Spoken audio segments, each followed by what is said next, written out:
Ing ngongkos pisan tarima ngegunake rasa puja puji syukur matur nuwun. Tarima kasih lawan kurbane Gusti Kang Maha Welas Maha Asih. Gusti Allah Subhanahu wa taala Tuhan yang Maha Esa. Ewadene rikelenggan samangku wis maringi berkah, nikmat sempat, sehat, selamat sehingga awake dhewe bisa ngabrantara sowan ana ing wewengkon Dukuh Malang, Desa Lembah, Babatan, Kabupaten Ponorogo, Jawa Timur. Ngono ya. Nikmat sempat tegese apa sing dadi kersane para panitia utamane Pak Kami Tuwa Rudi Prasetyo. Ketua panitia Pak Katmoso Mas Sugito lan secara keseluruhan marga masyarakat ana ing Dukuh Malang.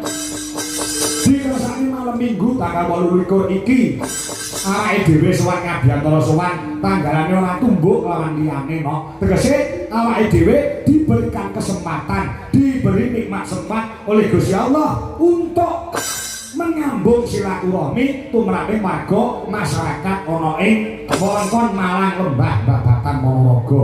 Oh iya. Tanpa nikmate sempat angeh awake dhewe iso sowan mrene. Heeh. Nyambung silaturahmi pancen yo kaya ngono. Dadi awake dhewe rene kuwi ora golek musuh ning golek kanca, nyambung silaturahmi. Mergo apa? Yen dawuh sing tak tampa, para kiai alim ulama nate ngendika, sok-sok wonge gelem jembake silaturahmi bakal didawake umure, dijembake rezekine. Iki patokan pawatan dasar. Anggonku budhak saka omah Karanganyar Surakarta, udakara jam 2 awan. Mau jam 5:30 wis tekan kene, ya. Ini ate ingsun nawa itu golek kanca, ora arep golek musuh. Nek niate golek musuh, rasa ado-ado kok Karanganyar Jawa Tengah tekan Ponorogo, musuh omah pirang-pirang. Contoh, nek niate golek musuh, contone maratuwa lagi turu uyuwana ndase kowe dadi musuh. Ngono ya ya, Mak. Nek niate golek musuh ora? Ya, ya. Pancen bener. Monggo sing diarani golek musuh iki luwih gampang timbang golek sedulur. Ya ta? Iya, iya. Cak ana mangsa dulur kowe dadi musuh kok. Sing tuwa sing angel kuwi golek wong liya sing iso dadi sedulur kaya dene warga masyarakat ana ing Dukuh Malang, Lembah Babatan. Oh iya. Luar biasa ya, luar biasa. Awake dhewe iso nyambung silaturahmi, kaget aku. Mergo aku ki arang-arang pentas ana Laladan Ponorogo, arang-arang pentas ana ing Babatan. Iki dina aku merasakan volume penonton ana ing Babatan Ponorogo luar biasa. Lapangan ngunggun sakmene kae kebak sing padha mirsani. Mula kanca-kanca oplos tepuk tangan buat para penikmat seni penonton wayang di Babatan. Kaya ngono ya. Tur ora nek sing rese penonton ngene iki anteng, lenggah, jenak, nggawa kloso, nggawa alas untuk duduk. Gatekke critane wayang lucu guyu rame keblok, ya ta? Gatekke ora sing ndonga. Nene daerah rada etan kono ora perlu tak omongke. Kuwi tenang kejadian Pak De. Kuwi jan penonton wayang iso buta-buta. Masalahe apa? Nganggo mendem gek cah rada piye ngono. Bungok-bungok kula nate. Anggere pas limbukan ngene iki bungok ning mburi kelir. Padahal musiknya ndang dionene, penyanyine ndang ditepne, randang moderne tak soibir kelirmu ngono iki jajal. Wah, mumet aku. Iki jek enek-enek, Nduk. Mbok menawa salah dalan sak donya, dalan sak jagat iki sing ngadepi penonton paling buta iki mung aku tok. Kuwi kejadian tenan. Ning daerah kan kono ora perlu tak omongke, mudah kelaran atine. Ngopo? Apa enek dalan kok rokok entek dicolong penonton iki ora aku wae. Kuwi tenan. Nek percaya tak ana para yoga-yoga para sindet-sindet. Lek nyolong rokok kok ngendi? Kok mburi kelir. Dadi aku nyekel wayang tanganku iki nyekel tangane wayang iki nyekel cempala. Iki ora krasa ngisor kelir iki tangane mak kelolor. Rokoke ning sebelah kananku kene. Didudut 5 entek. Saking aku powegel aku mbengok ning panitia. Pak panitia, rokok kula kelas dicolong penonton ki mburi kelir.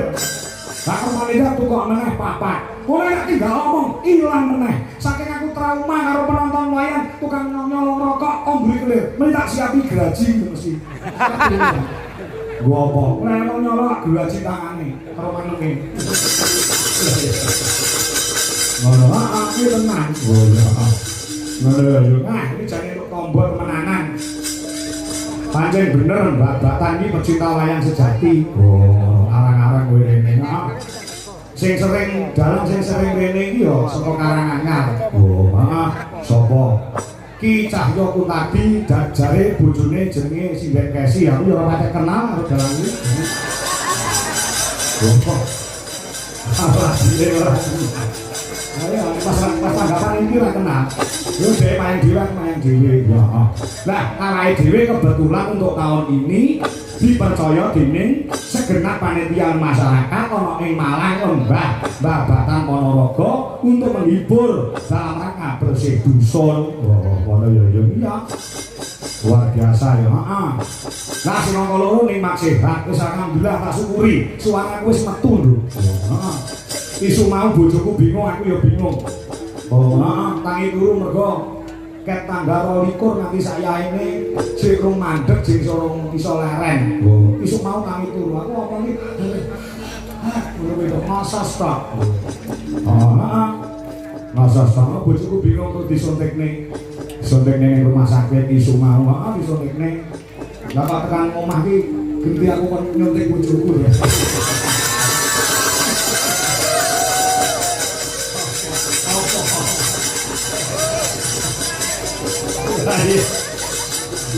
Pak suntikne ya aku ndi disuntik. Oh, heeh alhamdulillah iki ora ketang tidak maksimal. Kaya biasane suaraku ning yo iso metu lah timbang isu mau. Oh, kaya wong rasa-rasa isu mau. Lah yo monggo sesuk jeneng anjuk. Ya dinikmati wae. Iki musime kok ono. Nah aku biasane dige racutan 2 sasi 3 sasi iki teges suarane. Yo mergo keterjang karo cuaca karo radang karo watuk pilek kuwi dadi apa bakoh-bakoh tenggorokane yo mesti tetep luka ketang sithik. Oh, ngono ya. Heeh, ning alhamdulillah iki iso metu suarane. Sore mau bar magrib ya patek metu. Oh, heeh. Sing bareng ning panggung alhamdulillah bisa dirungokne. Nyuwun pangapunten nggih Pak Kami Tuwa, Pak Rudi Prasetyo, Pak Kades, Pak Heri Setyo Kurniawan. Terus sehat menjadi Pak Sinto. Lan kabeh warga masyarakat. Suara kula dereng maksimal anggenipun menghibur dumateng panjenengan. Oh, ngono ya. Ya ora dadi boleh ngopo. Tujune didukung karo sound system sing hebat. Oh, ngono. Rasane nek ngomong iso dirungokke ki ayo akeh. Oh iya. Esok ke dawuh. Nah, sing angka 3 nikmat selamat awake dhewe budal mau sekan kene pindahingan selamat rahayu ner ing Sambikala sehingga bisa berbaur dengan masyarakat ana ing Malang. Nggone bersyukur kepada Tuhan Yang Maha Esa bersih dusun. Ya, resika dusune, resika sing nenggoni, resik saka Sekala, resik saka Sambikala, mung arek harja wilujeng ner ing Sambikala. Allahumma. Amin. Ya Rabbal Alamin. Heeh, ndonga bebarengan muga-muga bar bersih dusun iki warga masyarakat ana ing Malang sing maune susah muga-muga atine ndang seneng. Sakwise nganakake pagelaran wayang bengi iki dalam rangka bersih dusun sing maune Joko-joko, perawan-perawan, rondo-rondo, dudo-dudo, rong entuk jodoh, muga-muga ndang entuk jodoh. Sing nganggur, muga-muga bar wayangan ndang entuk pegawean. Sing wis duwe gaji, muga-muga gajine ndang mundhak. Amin. Wekasane sing nembe nandang raga utawa nembe lara, nembe kena penyakit, muga-muga bar wayangan ndang diparingi tamba, diparingi usada, bisa waras kadidene wingune, waras sehat walafiat. Amin. Sing duwe utang muga-muga bar wayangan sing utange lali kabeh kan. Wah, anggere amine batet dhewe berarti utange akeh dhewe. Ngono ya, maaf. Nek sampe dawuh maaf. Anjen yo kaya ngono yo sing sike. Ya. Mergo iki luar biasa. Kowe yo bintang tamu yo sak ekrak kaya ngene. Oh. Iya. Bintang tamu iso nang kene kae. Sing tak saluti meneh lho, apa? Iki lak mung sak dusun, Mbak Mimin, Mbak Apri. Iki mung sak dusun, Mbak. Ning iso wayangan sing hebate mek gawe kaya ngene. Iki wargane nek ora warga sing peduli dan warga sing bersatu gotong royong persatuan kesatuannya dijogo pangeh kelakone urunane 300.000 lho Mbak Kiri. Tepuk tangan buat warga yang peduli dengan bersih dusun. 300.000 urunan setiap omah setiap kakak. Gonku yo kon urunannya ketewu kakek cangkem ya tenan. Nek kene 300.000 dilambahi rasa ikhlas, dilambahi rasa gonku kepengin bersyukur pada Tuhan Yang Maha Esa. Insyaallah 300.000 sing nggo urunan iki mengko bakal dijoli karo Gusti Allah sing luwih kathah, luwih barokah, berlipat ganda. Allahumma iya. Ngerti ku yo sore mau. Ngerti ku yo desa ana ing desa Lembah. Lah kok ngerti niki bersih dusun lho Kang. Panitia Pak Kateno. Bersih dusun iku wargane mung pira? Mboten kathah niki mung 13 RT. Ning iso wayangan jenengan kados ngeten luar biasa. Ing atase sak dusun iso wayangan Pak Kangko, iso Mbak Mimin Apri, iso Sinden Lintang Ayu dan lain sebagainya. Kaya ngene iki lho. Aku ki tenang, pomo duwite mung 2 kadung diwenehi aku tak balekne separo. Nek kadung dikene aku ya wis. Wis baca lebune bendahara ayam matune. Ngono ya. Wes anu lho. Ya, oke, ndedonga marang sing Maha Kuwasa. Semoga orang di dusun utawa dukuh Malang bisa dadi dusun utawa dukuh sing batakun toyi batun barapun gopur kemari para jinawi kertata raja murah sandang kasama pangan adoh saka bencana alam cinakna nugraha saka berbani Gusti Kang Maha Kawasa sakemah bisa diparingi kelancaran rezekine kathah rezekine sehat awake dawa umure putra-putrine saleh lan salehah pinadoha ing kamulyan tansah diparingi keselamatan dunya pranting belahan Allahumma sholli wa sallim